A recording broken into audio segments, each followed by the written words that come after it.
কিন্তু এখন চোখে এইভাবে দেখতে পান না। তো উনি আমাকে দেখতে পান না, কিন্তু ওনার আমি সার্জেন, হ্যাঁ ডাক্তারবাবু, ওনার চোখ দুটো কিন্তু কোনো কারণে গ্লুকোমা ছিল, হাইড্রোকোমা, তাদের নষ্ট হয়ে যায়, কিন্তু এখন চোখে সেইভাবে দেখতে পান না কিছু।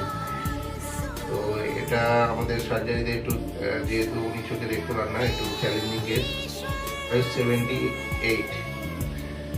তো উনি আমার কাছে মাস দেড়েক আগে দেখিয়েছিলেন।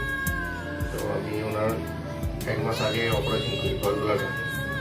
হ্যাঁ, গল ব্লাডারের মাল্টিপল পাথর ছিল, ল্যাব কোলিসিস্টেক্টমি করি, গল ব্লাডার অপারেশন করে দিই, ভালো আছেন। বায়োপসি রিপোর্টে এসেছে, বায়োপসি রিপোর্টও ভালো আছে।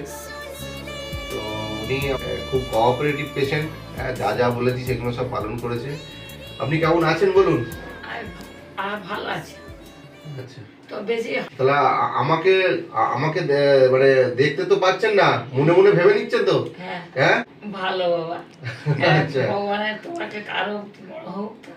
আচ্ছা, ঠিক আছে, টেনশন করবেন না, ভালোভাবে থাকবেন। হ্যাঁ, আচ্ছা ঠিক আছে।